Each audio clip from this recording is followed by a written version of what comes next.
Ngunit kayo ay isang lahing piniling mga maharlikang pari, isang bansang hinirang, bayang pag-aari ng Diyos, pinili upang magpahayag ng mga kahangahangang ginawa niya. Siya ang tumawag sa inyo mula sa kadiliman patungo sa kanyang kahangahangang kaliwanagan.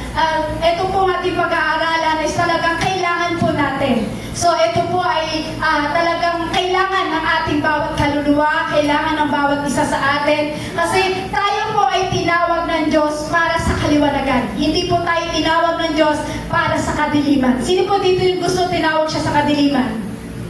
Wala po, di ba? Sino po gusto dito tinawag siya ng Diyos para sa kaliwanagan? Amen. Alam niyo po ba, kapag tinawag ka sa kaliwanagan ng Diyos, ibig sabihin yan, matututo kang ipahayag ang salita ng ating Panginoong Hesus. Amen? Sige, tayo po'y mag-aaral po sa ating pag-aaral po ngayon sa All-Stop. Pamagataon po natin, the church is essential. Sino po naniniwala the church is essential? Na essential talaga ang church. Amen? Amen? Sabi po dyan, meaning of essential, a thing that is absolutely necessary. Kapag sinabi po kasi na absolutely, ibig sabihin lubhang kailangan. Tama po? Tama po? Pag sinabing absolutely, ibig sabihin talagang lubhang kailangan. Kaya nga po, di ba, sa panahon po natin ngayon, di ba, may mga business na nahati sa dalawang bagay. Di ba po? Siguro may idea na po kayo dyan. So, sabi po dyan, business have now been divided into two, essential and non-essential. Essential businesses are those that provide the public with the necessities they need to survive. So, napapansin po natin ngayon, sa mga negosyo po ngayon, may essential at hindi essential. Tama po? Ano po ba yung mga bagay na essential sa mga advisories po na ipinapakita po sa atin? Sabi po dyan, di ba, essential daw po yung supermarket, pharmacy and medical services, convenience store, pati daw po pala yung bangko ngayon, ano po pala, essential. Select restaurant with takeout and delivery, tapos hardware and other essential. Pati hardware pala, naging essential na din po. Kung matatandaan po kasi natin, medyo magbalik po tayo para makuha po natin kung ano po yung dapat pag-aaralan. So magbalik tanaw po muna tayo dun sa dating naganap na COVID-19.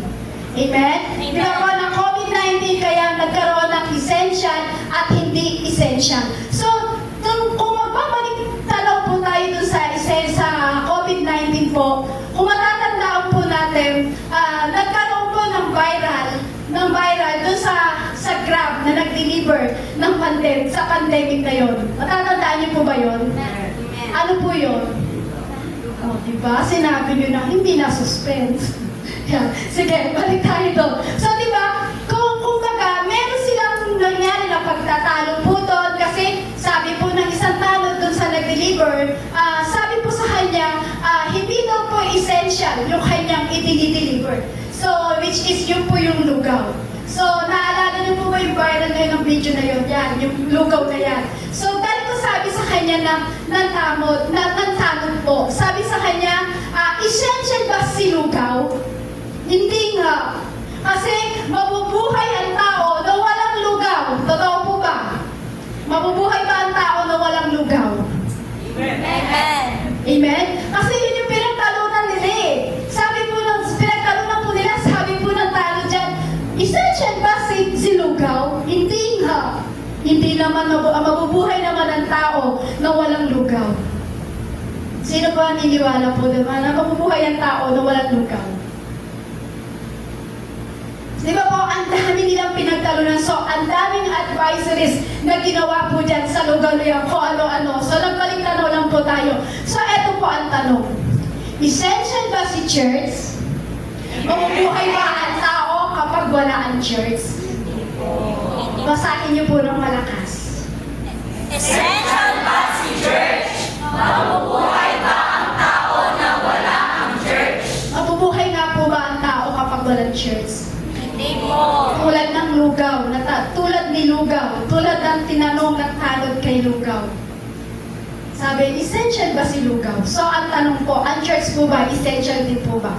Yes. Sabi po dyan, the church from the Greek word Ecclesia, meaning the Ecclesia is the call out one. Sabi po sa 1 Peter na binasa po natin sa version po ng English, you are a chosen people, a royal priesthood, a holy nation, God's special position, that you may declare the praise of Him who called you out darkness into His wonderful light. So, ang church daw po is essential. Ibig sabihin po niyan, ang church ay pagmamayari ng ating Panginoong Hesus. Ang church ay pagmamayari po ng Diyos. Ang church ay pinili ng Panginoon at tinawag ng Diyos para po sa atin mula sa dilim, mula sa kaliwanagan. Ulitin ko po, ang church ay pagmamayari ng Diyos. Tama po? Ang church po ay pinili ng ating Panginoon Diyos at tinawag ito mula sa dilim hanggang sa tinawag ito mula sa kaliwanagan. What is the church? Sabi po dyan, what is the church? The church is spiritual household. Sabi po sa 1 Peter chapter 2 verse 5, and you are living stone that God is building into His spiritual temple. What's more, you are His holy priest. Through the meditation of Jesus Christ, you are offer spiritual sacrifice that please God. Sabi po sa Ephesians chapter 2 verse 21, we are carefully joined together in Him, becoming a holy temple for the Lord. Sabi po dito, kapag sinabi daw po church, pag sinabing church is not a building. Tama po? Amen. Kapag sinabing church is not a building.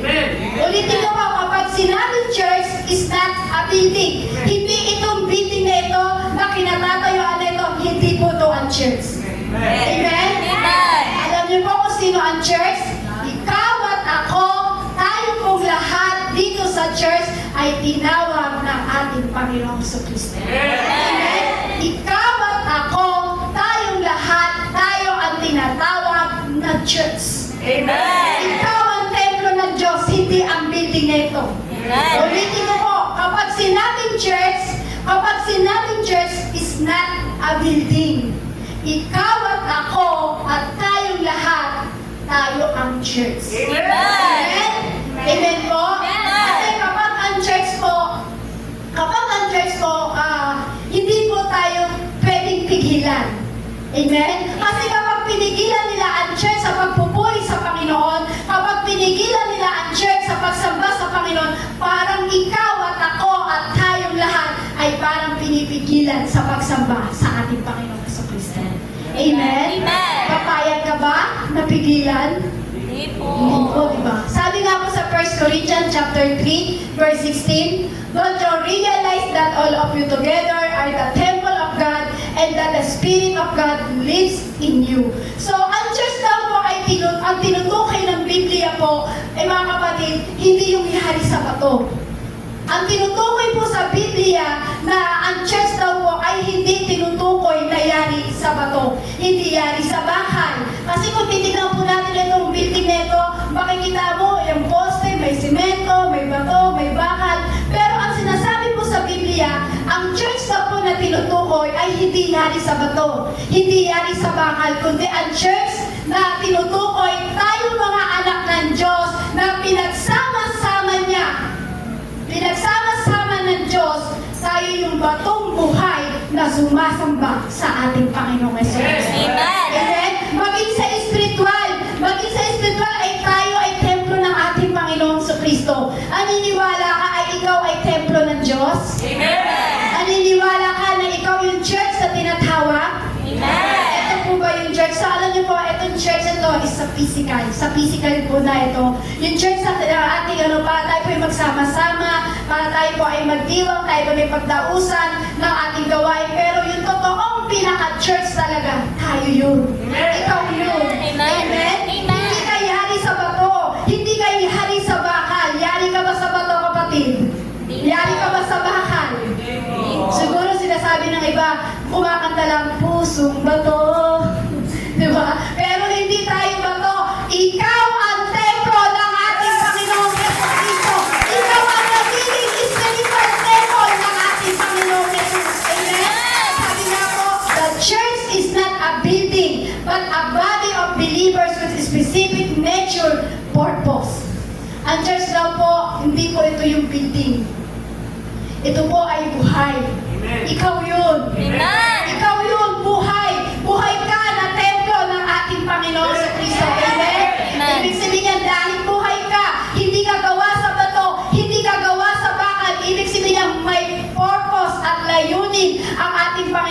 Kristo sa iyo, kapatid, kung bakit ka narito sa uhapan. Amen?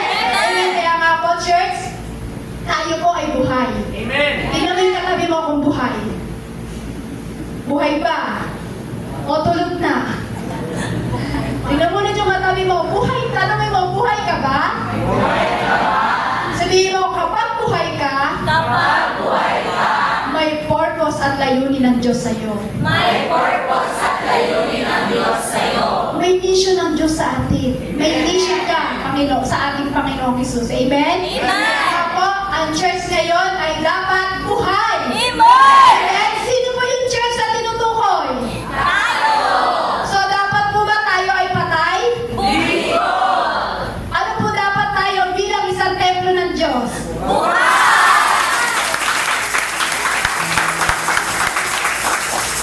Parang sabi lang, buhay! Nabuhay nga. So, alam niyo po, tayo bilang church, tayo po ay may mission, tayo po ay may layunin, tayo po ay may purpose kung bakit po tayo ay naging church ng ating Panginoon. Kung bakit tayo ay naging templo ng ating Panginoon sa Kristo. So alam niyo po kapatid, dahil buhay ka, dahil ikaw ang templo ng Diyos, dahil ikaw ang nagiging spiritual temple ng ating Panginoon sa Kristo. Hindi mo ba alam kapatid, kapag ikaw may mission, kapag ikaw ay merong purpose, may purpose ka kung bakit ka nandito, kung bakit may layunin ka, kung bakit ka naglilingkod at sumasamba at nagpupuri sa Panginoon. Alam niyo po ba kapag ikaw ay ganun kapatid, it's under attack is the enemy ikaw. Naniniwala po kayo? Amen! Naniniwala po kayo dyan? Templo ka ng Diyos eh. Dahil sa templo ka ng Diyos, dahil buhay ka. So ngayon, ang kaaway, eto siya, umaatake sa'yo.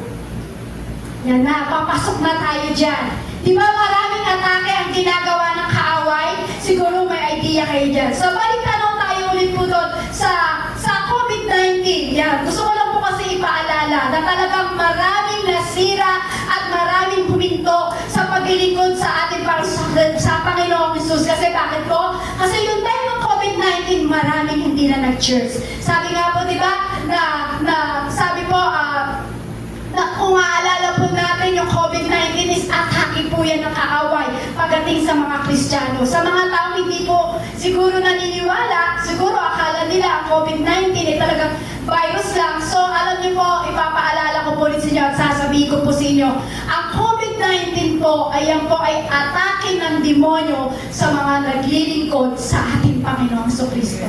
Amen? Kung makikita po natin, di ba ang COVID-19, maraming nasira, maraming nawalan ng negosyo, maraming talagang nanlamig pagdating sa ating Panginoon Kristo. So kung naaalala po natin, yung time na dumating yung COVID-19, yan nga po, di ba, is under attack po ng kaaway sa mga tao po na naglilingkod sa Panginoon. Sabi po dyan, 1 in 3 practicing Christian has stopped attending during COVID-19. So, sa isa at sa bawat tatlo daw pong Kristiyano ay nung nagkaroon ng COVID-19 ay hindi na umatin sa simbahan. Kayo po ba ng COVID-19 umaating pa rin po ba kayo sa simbahan? Wala po. Kasi pinagbawal po, di ba? Pero alam niyo po, pagdating sa lingkod ng Diyos at ikaw mismo ang templo ng Diyos, hindi ka dapat mapipigilan sa pagpupuri at pagsamba sa ating Panginoon Kristo. Maraming bagay na pwedeng gawin. Kaya lamang po dahil yung COVID-19 na yun po yung atake ng kaaway. Doon po sa mga naglilingkod po sa ating Panginoon Jesus. Upang ito ay manlamig, mawala. So marami sa panahon po ngayon, siguro ilan lang ang nakabalik.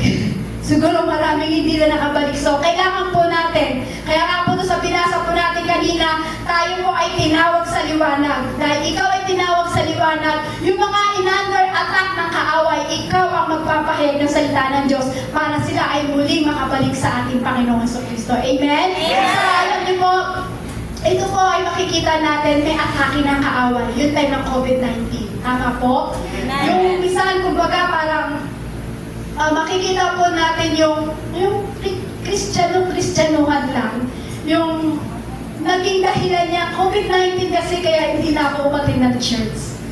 Kristyanuhan lang siguro. Yung time na yun, yung time ng COVID-19, nagkaroon siya ng dahilan kung bakit hindi siya umatig. Siguro sabi niya, may online naman eh. Yan. Sino ba yung mga nakatwiran ng gano'n? May online naman eh. Doon na lang ako makikinig sa salita ng Diyos. Di parang nag-church na rin ako. So makikita natin, unting-unting pinahina ng kaaway yung church. Sino yung church? Ikaw yun. Yung time ng COVID-19, pinahina ng kaaway yung bagay na ginagawa mo pagdating sa ating Panginoong Jesus. So, balik po tayo sa ating pag-aaralan. So, nagbabalik tanaw lang po tayo sa COVID-19 kasi nga po, marami talagang dinayang kaaway. Sabi ko, whenever there is killing, stealing, and destroying, we know who is behind it. Sabi ko, kapag may nakikita po tayong pagpatay, pagnakaw, pagsira, ibig sabihin sa likod po nito, sinasabi po nito sa John 10:10, sinabi po sa John 10:10, na parito si Satanas para pumatay, magnakaw, manira. Yan po ang trabaho ni Satan. Sino po naniniwala na totoo ang demonyo? Amen. Ay, iba po hindi po naniniwala. So, sige po. Pero naniniwala po kayo may multo. Hindi ko naniniwala may demonyo, pero naniniwala po kayong may multo. Ay, wala rin po. Sige, balik na lang po tayo sa ating pag-aaralan. Tingnan mo ulit yung katabi mo kung buhay pa. Tingnan mo kung gising pa siya. Sabi mo, gising-gising. So, ibig sabihin, sa likod po nito, kapag may nakita kang pumapatay, nagnanakaw, naninira, ito po yung sinabi sa John 10:10 po. Na parito si Satanas upang magnakaw, manira, at pumatay. Di ba po, nung time na may COVID-19, di ba maraming ninakaw ang kaaway sa kalayaan sa pagsamba sa ating Panginoong Jesucristo. Amen. Amen? Amen. Maraming ninakaw ang demonyo sa kagalakan, sa pagpupuri sa Panginoon. Kaya nga po kayo sabi ko, habang kayo nagpupuri, dapat galak na galak kayo. Kasi yan yung isang ninakaw ng kaaway, yung time na during COVID-19. Yan yung ninakaw ng kaaway para tayo ay nakawan ng kagalakan sa pagpupuri sa Panginoon. Ninakawan tayo ng kaaway na kalayaan sa pagsamba sa ating Panginoong Hesus. Alam niyo po, maraming ninakaw ang kaaway sa church. Maraming pinatay ang kaaway ng mga Kristiyano. Kaya di ba sabi ko nga po kanina, hindi ito ang templo. Ikaw yun, ako yun, tayo lahat yun. Tayo ang templo ng Diyos. Tayo yung dinaya ng kaaway. Tayo yung ninakawan ng kaaway. Ano ang ninakaw ng kaaway sa'yo? Ninakaw ng kaaway sa'yo ang kalayaan sa pagsamba. Ninakaw ng kaaway sa'yo ang kagalakan sa pagpupuri sa ating Panginoong Jesucristo. So alam niyo po, yung nagkaroon ng COVID-19, marami pong namatay na Kristiyano. Namatay na espiritu ng Kristiyano. Amen. Nawalan sila ng pagsamba sa Panginoon, nawalan sila ng time pagdating sa Panginoon. So alam niyo po, marami mang ninakaw ang kaaway sa church. Marami mang ninakaw ang kaaway bawat isa sa atin. Marami mang pinatay ang kaaway sa atin. Pero meron Diyos na nagtawag sa atin sa kaliwanagan at tayo ay muli niyang itatayong muli. Ikaw yun! Amen? Amen po? Dahil ikaw ang tinawag ng Diyos sa kaliwanagan, muli kang itatayo ng ating Panginoong Jesucristo. Maraming magbabalik sa pagsamba sa Lord. Maraming magbibigay ng kagalakan sa pagpupuri sa ating Panginoong Jesus. Bakit po? Ito po kasi ang pangako ng Diyos. Sabi po sa Matthew chapter 16 verse 18, "And I tell you that you are Peter, and on this rock I will build my church, and the gates of hell shall not prevail against it." Sabi po sa Tagalog, basahin ko po, "At sinabi ko rin sa iyo, ikaw ay Pedro, sa ibabaw ng batong ito ay itatayo ko ang aking iglesia. Hindi makakapaniig sa kanya ang katrangkahan ng Hades." Ano po ba yung Hades? Ito po yung impyerno. Sabi po niya, maging ang pintuan daw po ng impyerno ay hindi makapananaig sa ating Panginoong Jesucristo. Amen?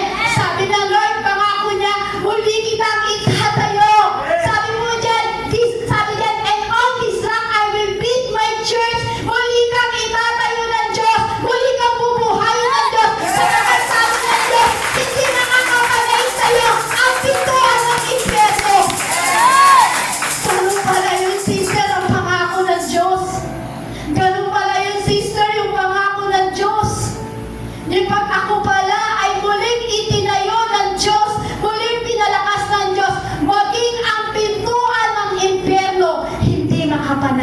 sa'yo, kapatid. Amen? Hindi magtatagumpay sa'yo ang pintuan ng impyerno. Bakit po? Kasi yun po ay pangako ng Diyos sa atin. Amen? Amen. Kaya alam niyo po, dahil tayo po ay inaatake ng kaaway, tayo bilang church ng Diyos ay inaatake po ng kaaway. Kasi alam niyo po, habang inaatake ka ng kaaway at nakikita naman ng Diyos na lumalaban ka, itatayo at palalakasin ka ng ating Panginoon sapagkat ikaw ang church. Amen? Itatayo ka, ikaw yung batong buhay na itatayo ng ating Panginoong Hesukristo. Kahit anong pigil sa'yo sa church. Sinabi sa'yo ng asawa mo, huwag ka mag-church, hindi ka mapipigilan. Pag sinabi sa'yo ng anak mo, Nay, huwag ka muna mag-church, mag-alaga ka muna ng apo mo, hindi ka mapipigilan. Bakit? Ikaw ang batong buhay na itinayo at muling binigyan ng liwanag ng ating Panginoong Jesucristo. Amen? Kasi muli ka tinayo ng Diyos eh. Amen? Anumang atake ng kaaway sa'yo, kahit anong pigil, sino man niya magpigil sa'yo, hindi ka mapipigilan sa pag-church. Amen? Amen. Kaya po sinasabi ang tanong po sa atin, why the church is essential? Bakit po naniniwala po ba yung iba na essential talaga yung church? Bakit po naniniwala yung iba na essential ba si church o hindi? So alam niyo po, essential po talaga ang church. Bakit? Kasi essential po ang church kasi siya ang nagbubuhay sa kaluluwa mo na pinatay at ninakawan ng diablo. Amen? Dahil dito sa church, kaya ka ikaw ay muling nabuhay, muling nagkaroon ng kagalangan kasi muli dinitinigan ng salita ng ating Panginoong Hesukristo. Kaya church is essential. Kailangan natin ang church. Kasi yung dating kaluluwa mo namatay at nagapa dahil sa kaka-church mo, nakakapakinig ka ng salita ng Diyos. Dahil sa kaka-church mo, nakakarinig ka ng mga salita ng Diyos at nararanasan mo ang presensya ng Diyos. Muli kanyang itinatayo. Kaya sabi dyan, why the church is essential? Kailangan talaga natin ng church. Kung ang lugaw nga is essential, pagkain yun, tayo pa kaya? Tayo po kaya na bilang church ng ating Panginoong Jesucristo is essential po talaga.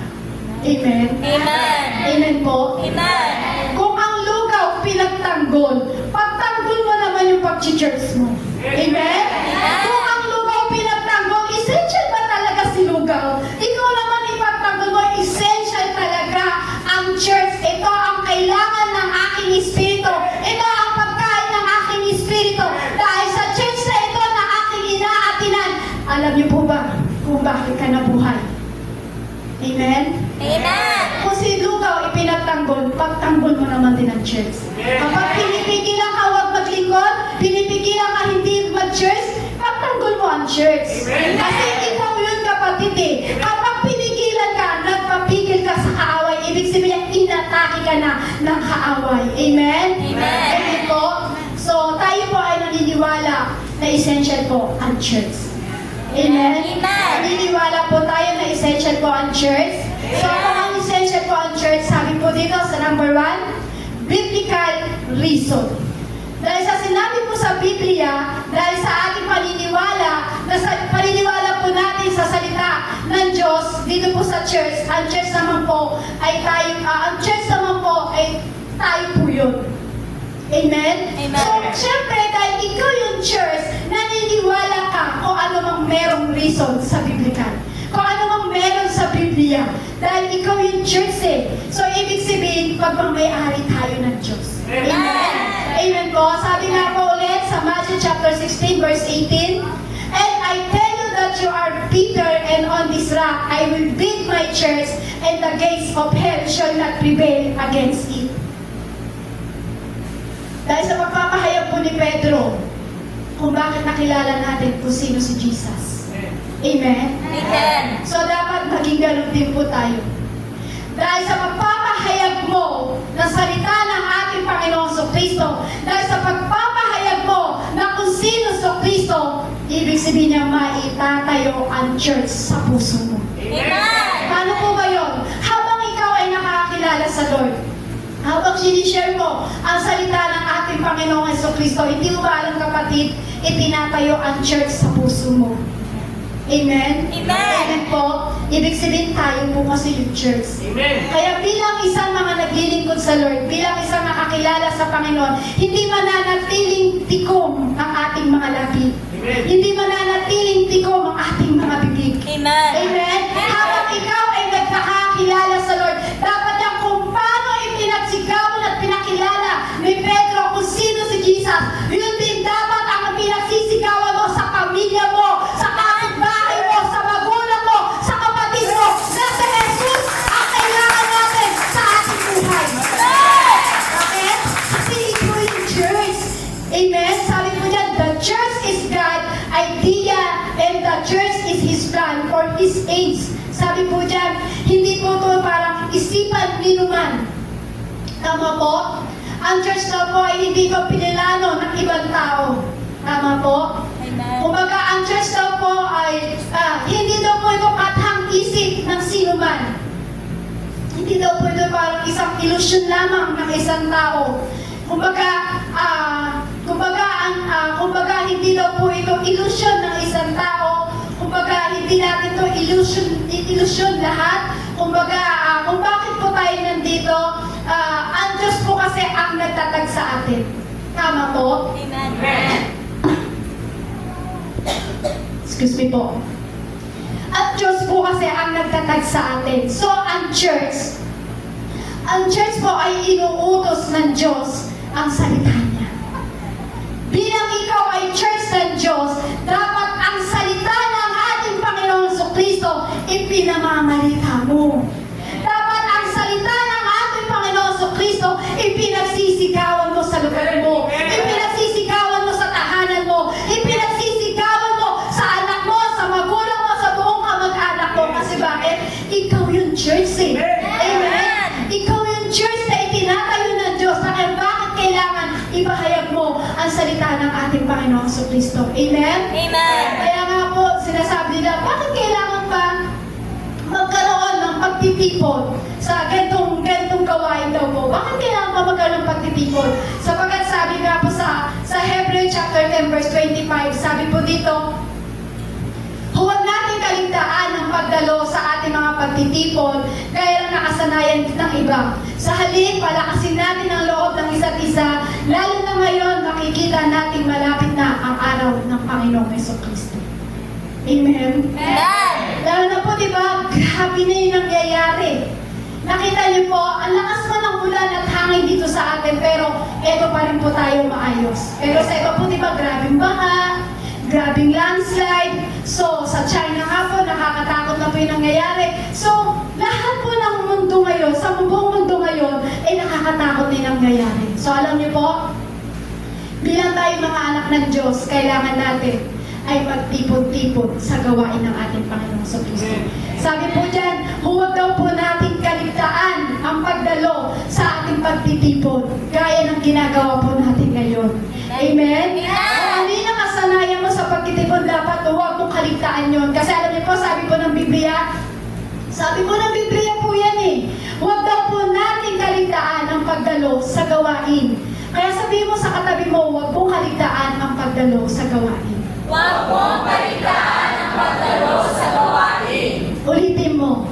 Huwag mong kaligtaan ang pagdalo sa gawain. Alam niyo po kung bakit? Kung bakit huwag natin kaligtaan ang pagdalo sa gawain? Kasi alam niyo po kung bakit? Kasi kapag ikaw ay dumadalo sa gawain, ang bawat isa sa atin na nanghihina ay muling palalakasin ng ating Panginoon. Amen? Amen? Kaya sabi nga po, di ba, huwag mong kaligtaan ang pagdalo sa gawain. Kasi malapit nang dumating ang Diyos. Kumbaga dati, ang ahalap-ahalap mo. Tapos bigla ka nawala. Biglang dumating ang Lord. Paano yun? Kaya sabi nga po, di ba? Sabi nga po, huwag natin kaligtaan ang pagdalo sa gawain po ng ating Panginoong Jesucristo. Pasensya na po sa boses kasi medyo naiintindihan niyo po ba? In Jesus' name.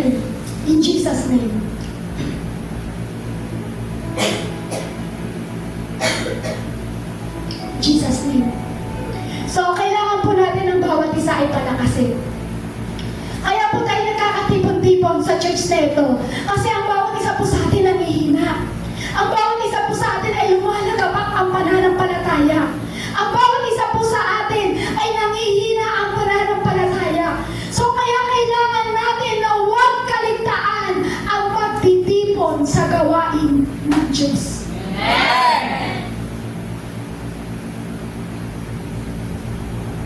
Natin ang pagdalo sa gawain kasi marami po sa atin ngayon, sa panahon po natin ngayon, nanghihina ang pananampalataya. Halos talagang wala na yung pagpupuri sa Lord, halos wala na talaga yung pagkakilala sa Panginoon. Kaya sinasabi ng Lord, pinapaalala sa atin ng Biblia, huwag natin kaligtaan yung pagdalo sa gawain ng Diyos. Kasi alam niyo po, minsan po kasi kapag nakakaramdam po tayo ng katamaran, hindi ka na mag-church. Naiintindihan niyo pa po? Naiintindihan niyo po yung boses ko? So alam niyo po, yan, Jesus, thank you Lord, thank you Lord, thank you Lord Jesus. So alam niyo po, minsan, kapag tayo po ay nakakaramdam ng katamaran, minsan hindi na tayo nagpupunta sa church. Kapag nakaramdam ka, ayoko na mag-church, so susundin mo yun. Hindi ka na talaga mag-church, hindi ka na pupunta. Kaya kasabi nga po sa Biblia, huwag mong kaligtaan ang pagdalo sa gawain ng Diyos. Kasi nga po minsan, ang ating espiritu ay nakakaranas ng katamaran. Tama po? Kaya alam niyo po, natatandaan ko, kapag kami po ay nakakaramdam ng panghihina o katamaran sa pagpupuri sa Lord, winawagwag namin yung katawan namin. Sinishake namin yung katawan namin. Amen?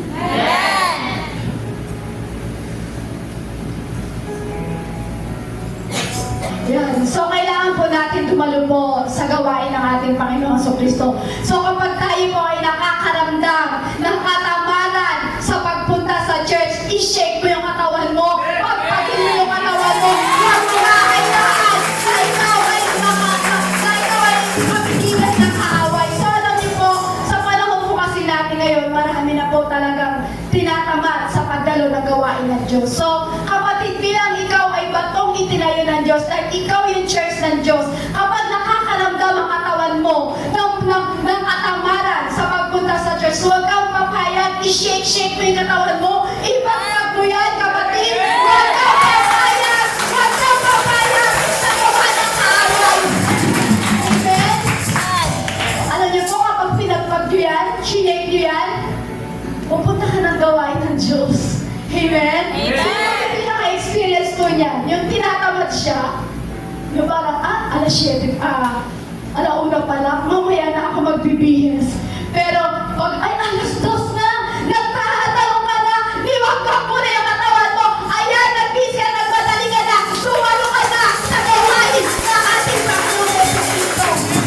Amen? Alam niyo po kailangan, i-rebuke natin yung ganong espiritu. Huwag mong hahayaan, i-rebuke mo yung ganong espiritu na dumarating sa'yo. Kapag meron dumarating espiritu ng katamaran sa'yo, i-rebuke mo yan sa mo, espiritu ng katamaran, layas! Nalayas yun. Amen? Amen po. Di ba nga tayo minsan, madalas natin pinapalayas yung mga asawa natin. Di ba? Di ba sinasabi natin, lumayas ka nga dyan, huwag mo akong guluhin. So, gano'n din po sa spiritual. Amen?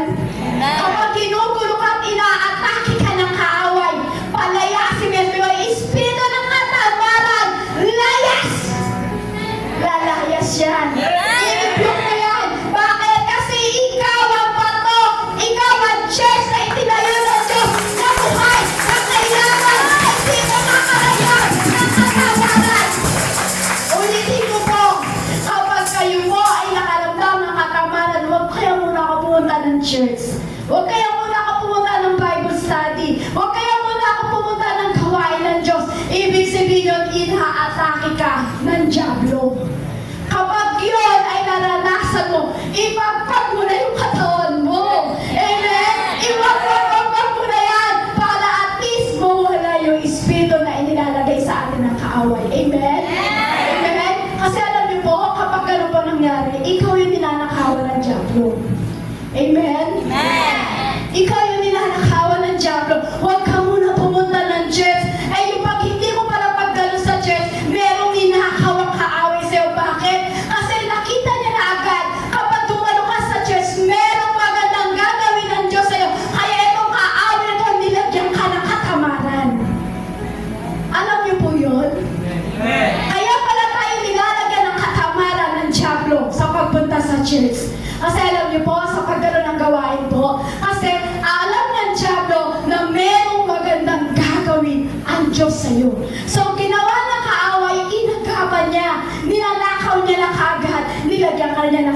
pamamagitan ng katamaran sa pagdalo sa gawain. So, papayag ka nyon na ninanakawak ka ng dyablo? Hindi po. Papayag ka nyon? Malapit na dumating ang ating Panginoon Kristo. Papayag ka ba na nakawak ka ng dyablo? Malapit na dumating ang ating Panginoong Kristo. Kaya nga po, sabi nga po sa mga Gawa po, chapter 2, verse 42, inilaan nila ang kanilang mga sarili upang matuto sa turo ng mga apostol, magsama-sama bilang magkakapatid, magsalo-salo sa pagkain ng tinapay at manalangin. Sabi po dito sa Gawa chapter 2 verse 42, inilaan nila ang kanilang mga sarili upang matuto sa turo ng mga apostol. Inilaan ang kanilang mga sarili. So bilang ikaw ang templo ng Diyos, ilaan mo ang iyong sarili para matutunan mo ang mga salita ng ating Panginoong Jesucristo. Amen? Sabi dyan, nagturo ang mga apostol, nagsama-sama bilang magkakapatid. Bilang magkakapatid. So lahat po tayo nandito bilang magkakapatid sa ating Panginoong Jesucristo. Amen? Ito po ay nagsalo-salo sa pagkain ng tinapay at manalangin. Kaya nga po, di ba, meron tayong ginagawa dito every first Sunday, di ba, yung salo, tsaka yung tinapay. So, ibig sabihin yung ginagawa, ginugunita po natin yung ginawa po ng mga apostol, kung paano po sila nagsama-sama para po sa ating Panginoong Jesucristo. Kasi, sabi nga po sa Bible, na ang Kristiyano daw po ngayon sa panahon ngayon, sabi po sa panahon po ngayon ay kailangan daw po magtipon-tipon na ang mga tao sa pagpunta po sa church. So alam niyo po, kapag tayo po ay nagtipon-tipon sa church, alam niyo po ba, ginawa na rin po natin yung ginawa ng mga apostol. Tayo po ay nag-fellowship. Ito pong ginagawa natin is fellowship po yung tinatawag. Tayo po ay nag-fellowship at tayo po ay nakikiisa sa ating Panginoong Jesucristo. Sabi nga po, the church people are called people of fellowship.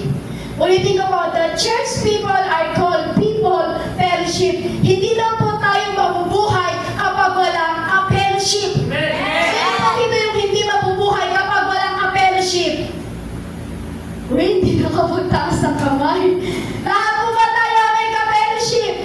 So, alam niyo po ba ang kagandahan na ginagawa natin sa lugar nito? Tayo po ay nagtitipon para mag-fellowship sa ating Panginoong Jesucristo. Amen? So, kailangan po natin yan. Sabi po dyan, the church people are called people of fellowship. Tinawag tayo para mag-fellowship. Amen? Kumaga, tingnan niyo po. Obserbahan po natin. Obserbahan mo sa sarili mo. Huwag na, sa sarili mo na lang. Huwag na natin, sa sarili mo na lang. Subukan mo ilang araw, ilang linggo, ilang buwan ka na wala ka fellowship. Ano makikita mo? Buhay ka pa ba? Di ba parang bumabaksak ng bumabaksak ang espiritu mo? Naranasan niyo po ba yun? Amen? Amen? Lalo na po sa panahon ngayon. Ang dami po sa panahon ngayon na inaagaw ang attention natin sa pakikipag-fellowship sa ating Panginoong Jesus. Paano po ba yun? Isang kinukuha yung attention natin. Minsan sa panonood ng Netflix. Yan. Nawawala yung pakikisapan. Ay, mamaya na, hindi na ako makikipag-fellowship kasi kailangan ko tapusin yung episode na to eh. So, ninakaw na. Amen? Ninakaw na yung ating attention. Minsan, sa cellphone, social media, nasa panahon po natin ngayon, sa generation po natin ngayon, kung bakit marami hindi nakikipag-fellowship, kasi yun nga po, ninanakaw ng social media yung attention nila, yung panonood ng TV, ngayon po sa mga kabataan, games. Ninanakaw ang pakikipag-fellowship nila sa Diyos doon sa ginagawa nila at nilalaro nilang games. Nakita niyo po ang bata ngayon, tanggalan mo ng cellphone, nagwawala. Di ba parang marami ng may tantrums? Yan, di ba po? Di ba ibig sabihin niya, ninakaw ng kaaway, inatake ng kaaway, yung mga tao sa panahon po natin na kailangan makipag-fellowship tayo sa Lord. Pero alam niyo po, dahil sa bagay na yan, kinuha po yung attention po natin. TV, social media, yung cellphone, yung games, pag-isip mo pa lang sa umaga, cellphone ang hagad ang hawak mo, yung parang pagtulog mo, cellphone pa rin ang hawak mo, hanggang sa mailagay mo na sa dibdib mo, cellphone pa rin ang hawak mo, po na ang hawak ng tao. So sa panahon po natin ngayon, kailangan natin magkaroon ng fellowship pagdating sa ating Panginoong Hesukristo. Amen? Kasi kapag tayo po ay talagang nakikipag-fellowship po sa ating Panginoong Jesus, makikita po talaga natin na umaangat ang ating espiritu. Pero kapag ikaw ay hindi nakikipag-fellowship, bumabaksak ang ating espiritu. Amen? Sino po dito yung dalawang linggo, dalawang Sunday, hindi siya umatin? Di ba? Feeling niya parang ang lamig-lamig. Parang wala na, parang hindi mo alam kung ano yung gagawin mo. So, alam niyo po, kapag ganun ang nangyari, sino po ang natutuwa? Si Satan. Si Satan po, amen? Amen. Si Satan po ang natutuwa. So, ibig sabihin, kapag natuwa si Satan, talo ka. Amen po? Amen. Kaya alam niyo po, dapat gawin po natin, panatilihin natin ang pakikipag-fellowship sa isa't isa. Amen? Sabi nga po sa 1 John chapter 1 verse 3, sabi po dito, ipinapahayag na namin sa inyo ang aming nakita at narinig upang makasama kayo sa aming pakikisa sa Ama at sa Kanyang anak na si Hesukristo. So, kung ano man ang ating nakita, ano man ang narinig mo kapatid, so dapat ibinabahagi mo yan sa lahat. Ano man narinig mo sa ating Diyos, ano man nakita mo sa ating Panginoon sa Kristo, dapat ibinabahagi mo yan sa lahat ng nakakausap mo. Ibig sabihin nakikipag-fellowship ka na pagdating sa ating Panginoon. Kasi alam niyo po, kapag ibinabahagi po natin ang tungkol at yung tungkol sa Diyos at narinig po natin sa ating Panginoon sa Kristo, yung salita ng Diyos, alam niyo po, nagkakaroon na po tayo ng fellowship po niyo. Amen? Amen. Amen po? Amen. Kasi alam niyo po, ang fellowship po dapat talaga ay sa salita ng ating Panginoong Hesus. Hindi yung kung ano-ano, pag nakita po tayo, kwento-kwentuhan ng kung ano-ano, chismisan dito, usap-usapan ng buhay ng may buhay, hindi po dapat ganon. Dapat kapag nagkita-kita tayo at tumalo po tayo sa gawain ito, ang ipinagsisigawan natin, walang iba kundi ang salita ng ating Panginoong Jesucristo. Amen? Amen po, ang dapat palakasin natin ang isa't isa. Kung nakikita mo ang katabi mo ay nanghihina, palakasin mo yan, kapatid. Amen po? Kasi yan yung makikipag-fellowship po natin sa ating Panginoong Jesucristo. So alam niyo po, napakahalaga po talaga ang church. Kaya po sinasabi, church is essential. Napakahalaga ang church kasi dito tayo nagpe-fellowship. Amen? Amen. Sino naniniwala? Magsabi ng amen. Naniwala niyan. Amen. Parang yung kambing doon. Amen. Yan. Sabi po dyan, if we are in Christ, we are also in one another. Nagsama-sama po tayo. Amen? Hindi po kasi pwede na hindi tayo magkaisa. Sabi yan, all together. Amen? At magkakasama daw po tayo. So sa huling panahon, darating po talaga ang time, ipagbabawal ang gawain na ginagawa natin ngayon. Diba nasample lang po tayo ng COVID-19? Lahat ng church hindi pwede mag-gathering. So alam niyo po, pagdating ng panahon po, darating ang time ay pagbabawal po talaga po yan. Amen? So kailangan meron po tayong makikipag-fellowship sa ating Panginoong Jesus. Darating po kayo sa time kasi mawawala yung ganitong gawain. So kailangan natin matatakan at malagyan ng mataliman ng salita ng ating Panginoong Kristo. Alam niyo po, the more na may persecution, the more na may the more na may persecution sa ating buhay, dapat the more na nag-iinit tayo sa pakikipag-fellowship sa ating Panginoon Kristo. Ulitin ka po, the more na meron dumarating na problema sa'yo, kailangan the more din na nag-aalab ang pakikipag-fellowship mo pagdating sa ating Panginoon Kristo. Kasi alam niyo po, malabo po kasi na tayo mga Kristiyano ay pigilan sa pakikipag-fellowship. Amen? Kaya sabi nga po, di ba, why church essential biblical reason. Sumunod po, sabi po dito, sumunod, number 2, church function. Bakit po mahalaga ang church? Dahil meron po kasi itong function na ginagampanan. Amen? Amen. Kapag may nasusunog po ba, sino yung tinatawag natin? Bumbero. Amen? So, ibig sabihin yan, kapag may nasusunog na bahay, ang tinatawag natin is bumbero. So, meron po silang ginagampanan. So, ibig sabihin, yan po ay essential. Tama po? Amen. Kapag meron naman pong gulo o patayan, sino po yung tinatawag natin? Police. So, kapag meron naman na pong nasaktan o may nabanggaan, sino daw po yung tatawagin natin? Po? Wala iba yung narinig ko. Ambulance. So kapag nasira daw po yung sasakyan, ano tatawagin mo? Engineer? Mekaniko. Mekaniko. Kapag meron naman daw po sakit at karamdaman, sino ang tatawagin mo, kapatid? Doktor. Doktor. So ito po ay meron silang ginagampanan. Tama po? Ibig sabihin yan, ito po ay pangangailangan. Is essential din po sila. So ganun din po ang church. May kanya-kanya po tayong gawin. May kanya-kanya po tayong dapat gawin. Kasi alam niyo po, kasi meron po sa church na kailangan gawin ng church na hindi kayang gawin ng iba. Ulitin ko po, may kayang gawin ang church na hindi kayang gawin ng iba. Kung bigla sila po, itong doktor dun sa may mga sakit. Ang tawag doon, mekaniko. Kumbaga, ang kailangan niya pag may sirang sasakyan, yun yung kanyang gampanin. So, kapag meron pong sunog, yung bumbero, yung po yung gampanin niya. Meron naman po, yung may kaguluhan, pulis, yung po yung gampanin po nila. So, ano po yung isa? Ambulance, di ba po? Kapag may nasasaktan, may bagaan sa kalsada, ano po yung gampanin nila? Ito po yung kanilang ginagampanan, kanilang ginagawa. So, pagdating po sa ating paglingkod, sino po ang tinatawag po natin? Sino po? Jesus. Si Jesus. So, syempre, siya yung ating tinatawag. Kapag may kasal sa church, sino po ang tinatawag? Di ba po? Pastor or pare. Tama po?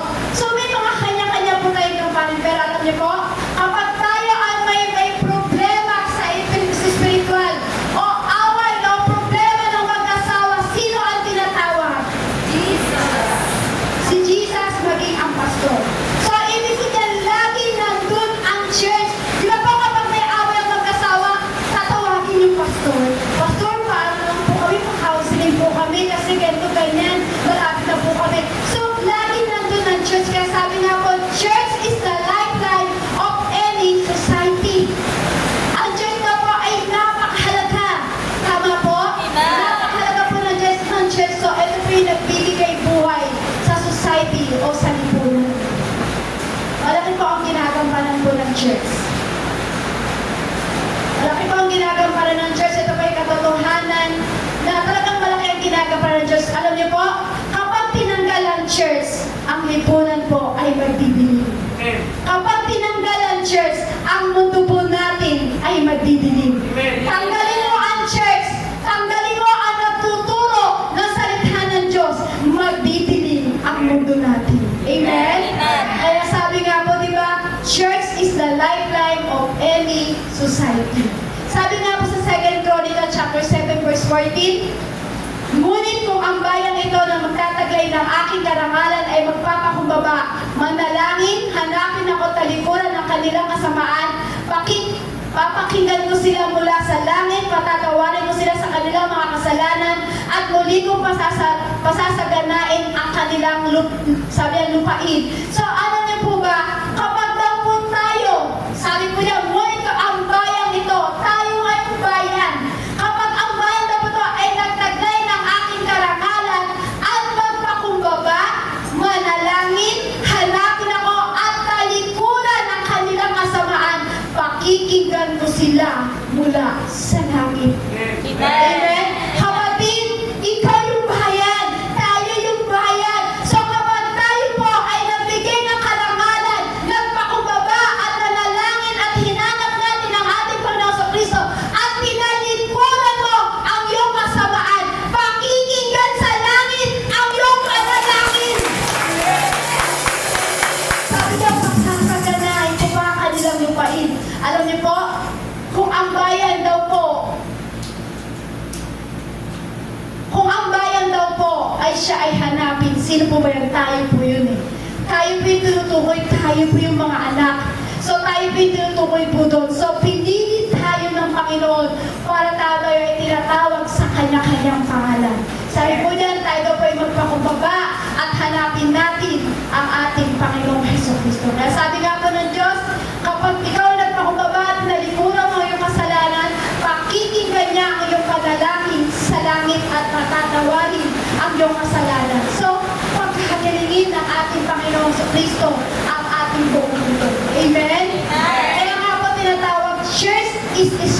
Sabi nga po dyan, the role of the modern church in the life of the 21st century people is critical because it feels avoid only the church can. May mga bagay daw po kasi na kanya-kanyang gawin o sino mang kumbaga, may kanya-kanya po tayong dapat gawin.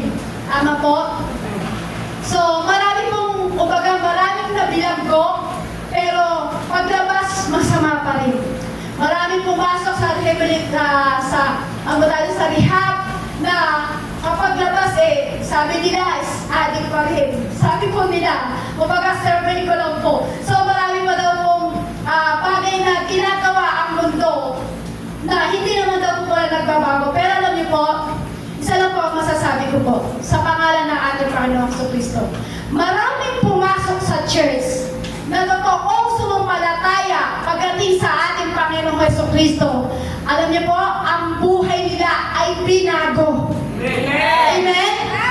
Amen? Nakita niyo po, di ba? Maraming nakulong, nakalabas, sa susunod nakulong na naman sila.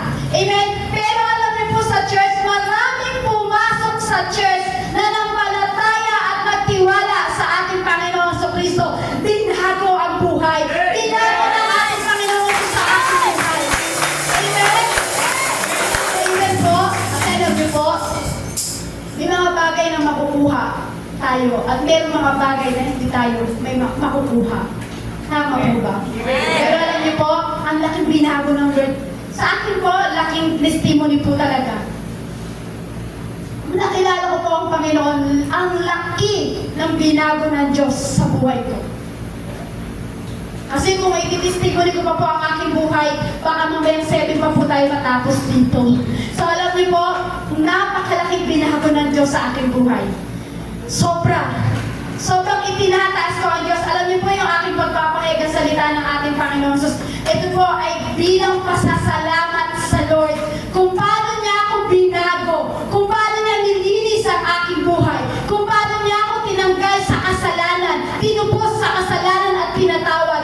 Grabe ang ginawa ng Diyos sa aking buhay. Malaking patotoo sa aking buhay ang ginawa ng ating Panginoong Heso Kristo. So alam niyo po, marami po sa church, kapag totoong sumampalataya, mababago. Maraming pumasok sa church, kapag totoong sumamba sa Panginoon, makakalaya ang namang bagay na atake na kaaway sa buhay mo. Amen? Kaya nga po, sabi nga po dito, alisin mo ang church, ang buong lipunan ay magdidilim. Amen? Pero habang may church, ang lipunan ay magliliwanag. Ano po ibig ko sabihin dyan? Alisin mo ang church sa buhay mo, ang buhay mo ay magdidilim. Pero kapag ang church ay nasa iyong buhay, habang ikaw ay nabubuhay, ang church ay nasa puso mo, magliliwanag ang buhay mo, kapatid. Amen? Kasi may binago sa'yo. Yun yung function na ginawa ng Diyos sa buhay mo. Inalis ka dati sa dati mong pamumuhay. May ginampanan ng Diyos sa'yo. May binago ang Diyos sa'yo. Yun yung function, yung Espiritu ng Diyos na nagbago sa buhay mo. Sabi nga po dyan, church serves a beacon of light to this world. Plunged into the darkness is hopeless, chaos, sin, plague, and death. Sabi po, ang church na po ay nagsisilbing liwanag sa mundo. Ang church po ay nagsisilbing liwanag sa buhay mo, kapatid. Kaya sabi nga po, church is essential. Amen? Kasi magliliwanag ang buhay mo, kapatid, kapag ikaw ay nasa Panginoon. Sabi nga po sa Pilipos chapter 2 verse 15, upang kayo'y maging mga ulirang anak ng Diyos, matuwid at walang kapintasan sa gitna ng sanlibutan, baluktot at masama. Sa gayon, magsisilbi kayong mga ilaw sa kanila, tulad ng mga butuwing nagniningning sa kalangitan. Ibalik ko po yung kanina. Sabi po niya, alisin mo ang church, buong lipunan ay magdidilim. Nang kayo po ba dati na hindi mo po nakakilala ang Diyos? Ano po yung dating pamumuhay natin?